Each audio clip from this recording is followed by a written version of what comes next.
terdapat perdebatan yang cukup seru ya antara Boni Hargen dan Ferry Amsari di iNews TV dalam acara Rakyat Bersuara ya. Perdebatannya mengenai status Undang-Undang Dasar yang menurut Boni Hargen itu tidak bersifat final and binding karena tidak ada pasal pun yang mengatakan bahwa konstitusi atau undang-undang dasar itu bersifat final and binding. Nah, menurut Ferry Amsari kebalikannya tentunya. Dia menyatakan bahwa undang-undang dasar itu ya final and binding. Nah, saya ingin menjelaskan tentang makna final and binding di kesempatan kali ini ya. Final and binding itu memang lebih familiar dengan putusan Mahkamah Konstitusi, putusan yudisial ya, pengadilan, bukan masuk pada ranah peraturan perundang-undangan.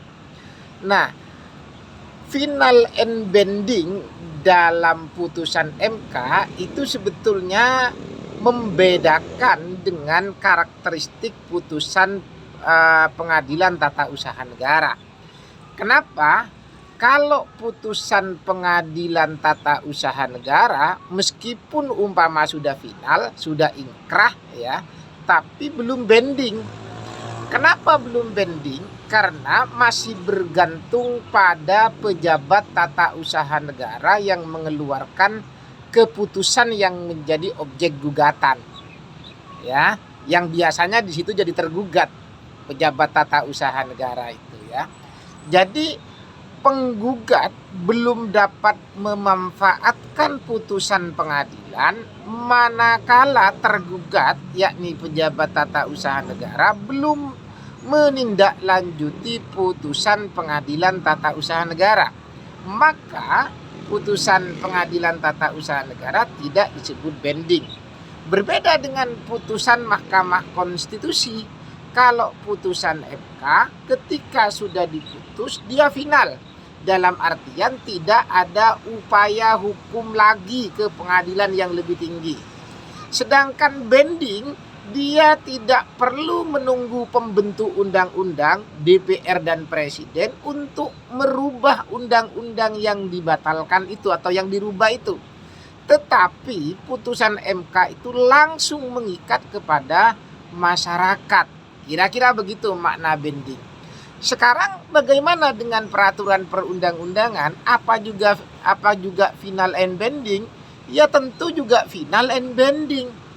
Final dalam pengertian peraturan perundang-undangan manakala semua proses pembentukan itu sudah dilalui. Kalau di Undang-Undang Dasar dia sudah melewati sidang paripurna dan disetujui oleh lebih 50% MPR. Ya, jadi MPR itu sudah menyetujui ya perubahan Undang-Undang Dasar itu, atau kalau di awal-awal pengesahannya kan oleh PPKI, yaitu di tanggal 18 Agustus 1945. Itu PPKI yang mengesahkan. Selanjutnya adalah MPR perubahannya sampai 4 kali itu dengan disetujui 50% lebih, kira-kira begitu kalau di Undang-Undang Dasar. Kalau undang-undang ada 2 tahapan. Pertama adalah pengesahan muatan isi secara material, yaitu di pembentuk undang-undang. Jadi sidang paripurna sudah mengesahkan, maka tidak boleh ada perubahan isi dari undang-undang itu. Meskipun undang-undang itu masih akan dibawa ke Presiden untuk ditandatangani, kemudian diadministrasikan oleh Kementerian Hukum untuk dimasukkan ke lembaran negara. Baru kalau undang-undang sudah masuk ke lembaran negara, dia sudah final and binding. Binding ya berlaku. Makanya dalam undang-undang itu ada asas yang berbunyi begini, ignorantia legis excusat niminim. Artinya orang tidak perlu tahu atas adanya peraturan itu. Biasanya disebut dengan fiksi hukum. Karena aturan itu sudah langsung berlaku. Nggak boleh kita mengatakan beralasan, oh saya kan nggak tahu Pak, saya nggak pernah baca, nggak pernah tahu undang-undang ini, kenapa kemudian saya ditilang? Kan nggak tahu undang-undang lalu lintas umpamanya, nggak bisa. Dia langsung kemudian mengikat meskipun orang itu tidak tahu.